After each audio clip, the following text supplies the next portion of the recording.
हरे कृष्णा। आज है आश्विन मास के कृष्ण पक्ष की एकादशी तिथि, जिसे हम इंदिरा एकादशी के नाम से जानते हैं। और आज की इस इंदिरा एकादशी की आप सबको बहुत सारी शुभकामनाएं। भगवान श्री हरि विष्णु आप पर उनकी विशेष कृपा प्रदान करें। आपको परम भगवान श्री कृष्ण की शुद्ध भक्ति में सेवा प्राप्त हो, यही प्रार्थना हम करते हैं। इंदिरा एकादशी पितृपक्ष के विशेष समय में की जाती है। यह वह समय है जब हम अपने पूर्वजों के प्रति अपनी कृतज्ञता व्यक्त कर सकते हैं। इस समय के दौरान किए गए पुण्य कार्य हमारे पूर्वजों को अक्षय पुण्य फल प्रदान करते हैं, और इसीलिए इस विशेष पितृपक्ष के दौरान अधिक से अधिक आध्यात्मिक कार्य करने चाहिए। और उसी में से एक है एकादशी व्रत का पालन करना और उसका पालन करते हुए अपने पितरों के लिए प्रार्थना करना। तो चलिए, ऐसी आज अत्यंत पवित्र इंदिरा एकादशी हमारे समक्ष उपस्थित हुई है, तो उसी के उपलक्ष्य में आज इंदिरा एकादशी की पौराणिक व्रत कथा का श्रवण करते हैं। और इंदिरा एकादशी व्रत कथा के साथ साथ ग्यारस माता की कथा और तुलसी माता की कथा का भी श्रवण करते हैं। तो चलिए, इंदिरा एकादशी व्रत कथा का आरंभ करते हैं। एक समय धर्मराज युधिष्ठिर ने भगवान श्री कृष्ण से पूछा, हे मधुसूदन, कृपया करके मुझे यह बताइए कि आश्विन के कृष्ण पक्ष में कौन सी एकादशी आती है।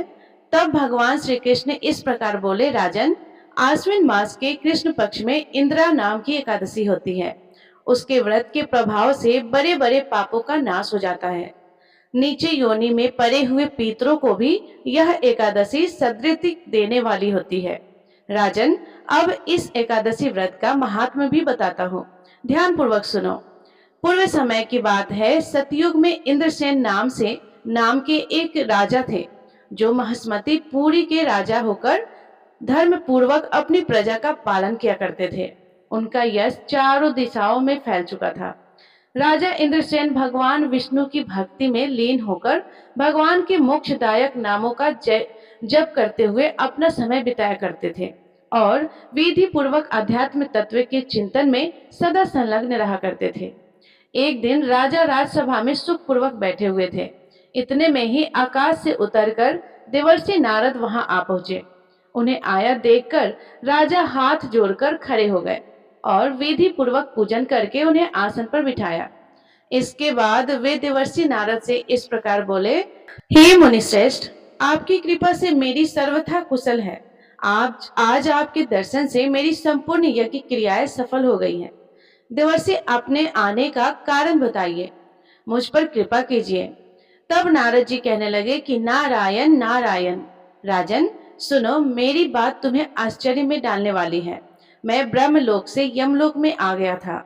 वहां एक श्रेष्ठ आसन पर बैठा और यमराज ने भक्ति पूर्वक मेरी पूजा की। उसी समय यमराज की सभा में मैंने तुम्हारे पिता को भी देखा था। वे व्रत भंग के दोष से यमलोक में पहुंचे हुए थे।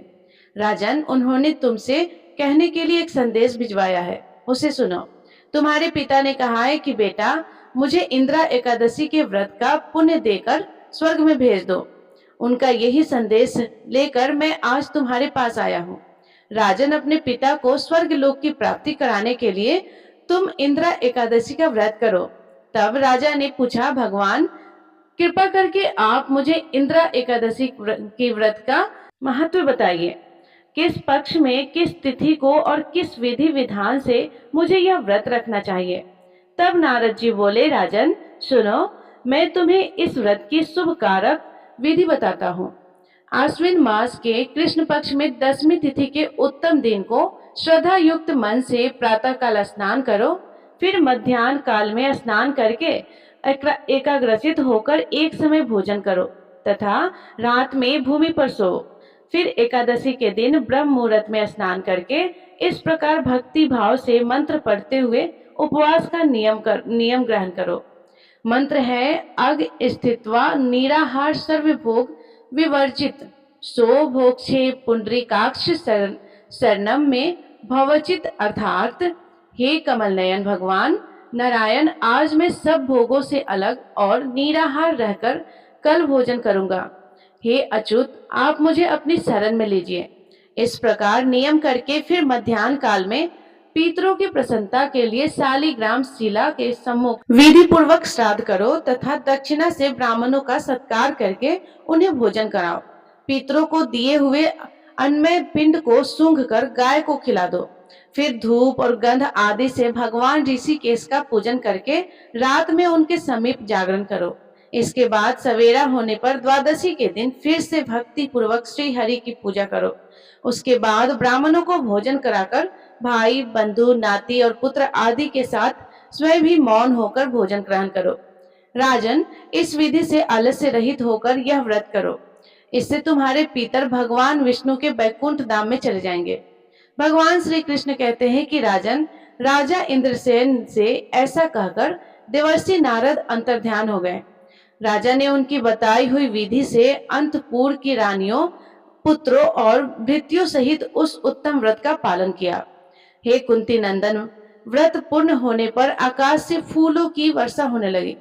इंद्रसेन के पिता गरुड़ पर आरूढ़ होकर श्री विष्णु धाम को चले गए और राजसी इंद्रसेन भी निष्कंटक राज्य का उपभोग करके अपने पुत्र को राज सिंहासन पर बिठाकर स्वयं स्वर्ग लोक में चले गए।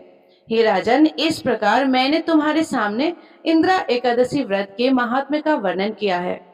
इसको पढ़ने और सुनने से मनुष्य के सभी पापों से मुक्त होकर अंत में स्वर्ग लोक में जाता है।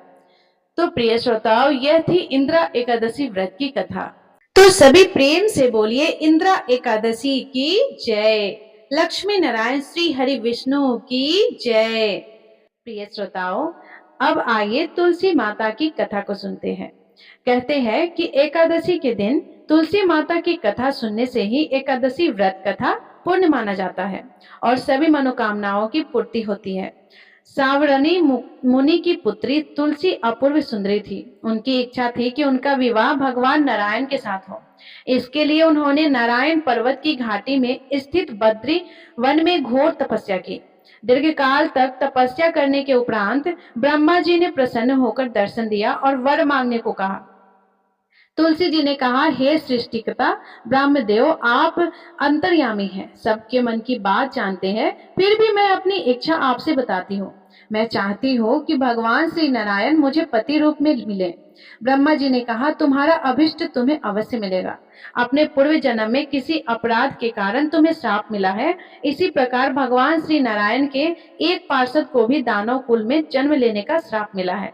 दानव कुल में जन्म लेने के बाद भी उसमें नारायण का अंश विद्यमान रहेगा। इसलिए इस जन्म में पूर्व जन्म के पाप के शमन के लिए संपूर्ण नारायण तो नहीं मिलेंगे, लेकिन नारायण के अंश से युक्त दानव कुल जन्म उस शाप ग्रस्त पार्षद से तुम्हारा विवाह होगा।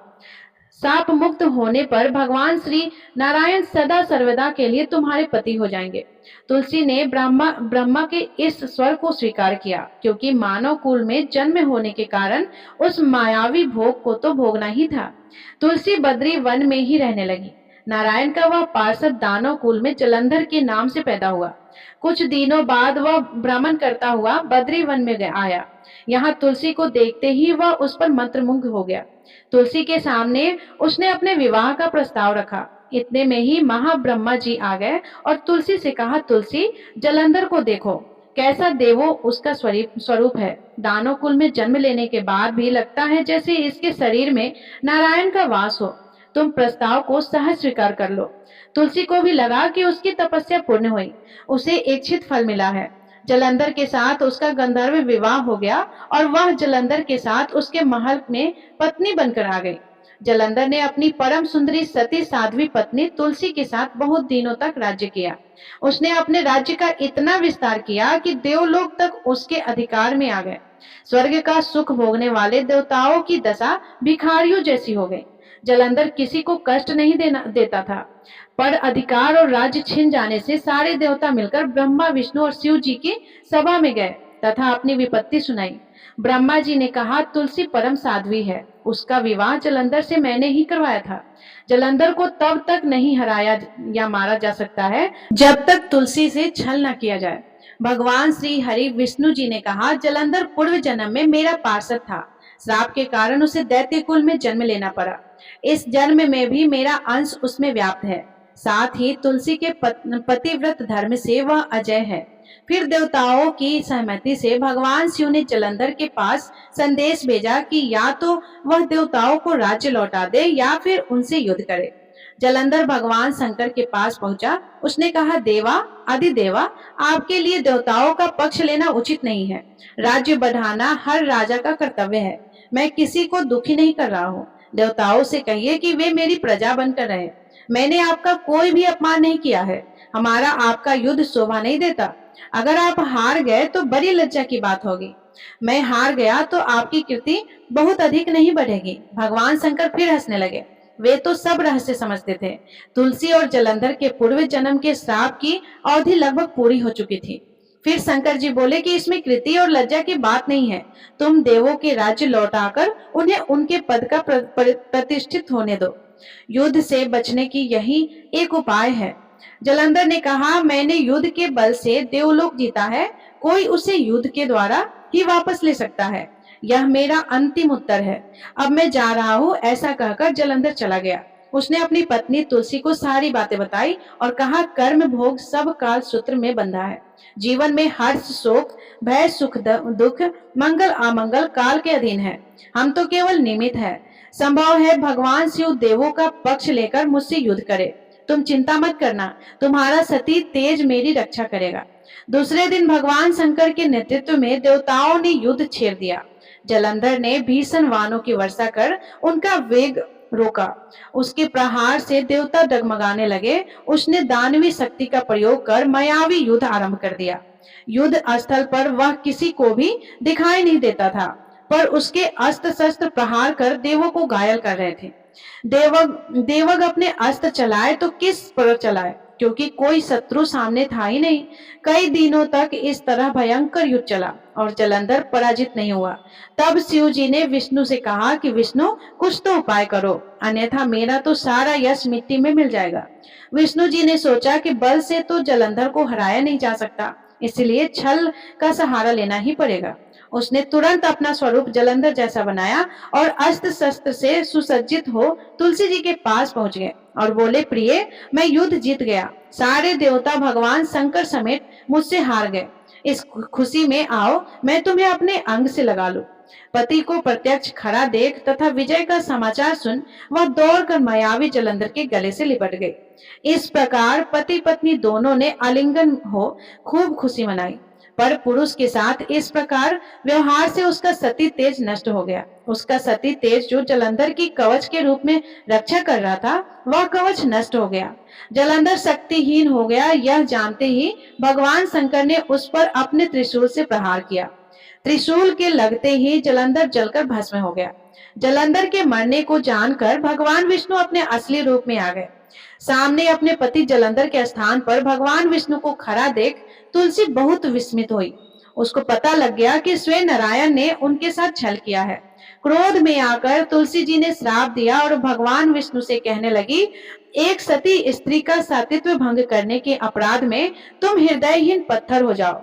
विष्णु जी ने तुलसी जी के श्राप को सिरोधार्य कर कहा, हे देवी, तुम्हारे तथा जलंधर के कल्याण के लिए मुझे ऐसा करना पड़ा। तुम दोनों को श्राप मुक्त करना था। तुम भी अब अपना शरीर त्याग कर तुलसी विरवा के रूप में जन्म लोगे और मेरी पूजा तुलसी दल से होगी। मैं शालिग्राम पत्थर बनूंगा। मेरे शीश पर तुम आदर से विराजमान होगी। तुम्हारे पति की हड्डियों के चूर्ण से शंख की उत्पत्ति होगी। उस शंख ध्वनि से देवताओं तथा मेरी पूजा आराधना होगी। जहाँ शंख ध्वनि होगी वहाँ मंगल में मैं विराजमान रहूंगा। तुमने पूर्व जन्म में बद्री वन में मुझे पाने के लिए बड़ी तपस्या की थी। अब अगले जन्म में मैं नारायण के रूप में बद्रीनाथ वन में स्थापित होऊंगा और मेरी पूजा अर्चना फल फूल से ना होकर तुम्हारी तुलसी दल से होगा। मेरे शीश पर विराजमान होकर तुम मुझसे भी ऊंचा पद प्राप्त करोगे। बोलिए श्री लक्ष्मी नारायण भगवान की जय। एकादशी माता की जय। बोलिए श्री तुलसी जी शालिग्राम जी की जय। प्रिय श्रोताओं, अब आइए सुनते हैं एकादशी माता की कथा। एक बूढ़ी माँ ने एक बार एकादशी का व्रत रखा। बड़ा ही भाव भक्ति से पूजा अर्चना की। उन्हें वृद्धावस्था में क्या बाधा थी, वे तो अपने पुत्र पौत्रों की सुख सुविधा के लिए व्रत रखने लगी थी। वे दिन भर तो जरा कठोर मन करके अपनी प्यास को रोकी रही। दिन में पूजा पाठ किया, कथा सुनी और पंडित जी को मिट्टी के पात्र में भरकर पानी और ऋतु फल दान में दिए। दोना भर के भूरा शक्कर वितरित किया। गर्मी के कारण बहुत बेचैन थी, इस कारण से बड़ी देर तक पानी में पड़ी रही और पानी के कुल्ला करती रही, अपना मुंह बार बार धोती। तब कहीं थोड़ा बहुत धैर्य बंध पाया। धूप तो तेज पड़ ही रही थी, इस कारण बार बार मुंह सूख रहा था। बूढ़ी माँ बहुत बेचैन हो रही थी, क्योंकि एक तो बुढ़ापा और दूसरे यह भयंकर गर्मी। वृद्धावस्था की स्थिति तो कुछ दूसरी ही प्रकार की होती है। जैसे तैसे रो धो के दिन कट पाया। अब पहाड़ सी रात सामने थी, उसका कटना बड़ा ही कठिन दिखाई दे रहा था। खटिया पर पड़े बुढ़िया माई को शांति नहीं मिल रही थी और वे बार बार करवट बदल रही थी। अनेक बार वे बाहर जाती और भीतर आती, उन्हें घर के अंदर शांति नहीं थी। वे परी परी एकादशी माता का स्मरण करती रही। वे कहती रही कि हे एकादशी माता, आप मेरी लाज रखिएगा, आप ही मुझे शक्ति दीजिएगा जिससे मैं भली भांति आपका व्रत कर सकूं और यह पहाड़ सी रात शांतिपूर्वक व्यतीत हो सके। प्यास के कारण बूढ़ी माँ की बेचैनी तो बढ़ ही रही थी। उन्होंने धैर्य रखने का बहुत प्रयास किया, किंतु सहनशीलता की सीमा टूट गई और वे घबराकर एकदम चिल्ला पड़ी। बोली कि बचाओ बचाओ। अम्मा का चिल्लाना सुनकर परिवार भर के नर नारी, बच्चे और पड़ोसी एकत्रित होकर बूढ़ी अम्मा की खटिया के समीप पहुंच गए। सबने पूछा कि अम्मा जी, आपको क्या हुआ है? आप क्यों चिल्ला रही हो? आप इस वृद्धावस्था में यह कठिन व्रत क्यों कर रही है? अम्मा जी, शक्ति से ही भक्ति होती है। थोड़ी ही देर में वे फिर से बोली कि अरे, हमारे तो प्राण ही निकले जा रहे हैं। मेरी छाती पर ठंडे पानी का घड़ा रख दो। नातियों ने दादी की छाती पर ठंडे पानी का पात्र रख दिया। तब कहीं जाकर उन्हें थोड़ा बहुत आराम मिला और थोड़ी देर के लिए उन्होंने अपनी आंखें बंद कर ली। एकादशी माता ने सोचा कि यह बूढ़ी अम्मा तो बहुत ही कठोर है, जरा जाकर उसकी परीक्षा लेना चाहिए। वे आधी रात को मुर्गा बनकर देर लगाने लगे। मुर्गा की आवाज सुनकर दादी जल्दी से उठी और बाहर जाकर आसमान की ओर देखा, किंतु आसमान में कहीं उन्हें प्रातःकालीन तारा दिखाई नहीं दिया। वे सोचने लगी कि यह मुर्गा क्यों और कैसे बोल गया। उन्हें प्यास तो लग ही रही थी, थोड़ा बहुत उनका मन भी विचलित होने लगा, किंतु अंत में उन्होंने दृढ़ निश्चय किया कि अब मैं व्रत को पूर्ण करके ही छोड़ूंगी, चाहे भले ही मेरे प्राण निकल क्यों न जाए। यह सोचकर फिर वे खटिया पर शिथिल होकर लेट गई। थोड़ी ही देर में एकादशी माता ने उनकी फिर से परीक्षा लेनी चाहिए।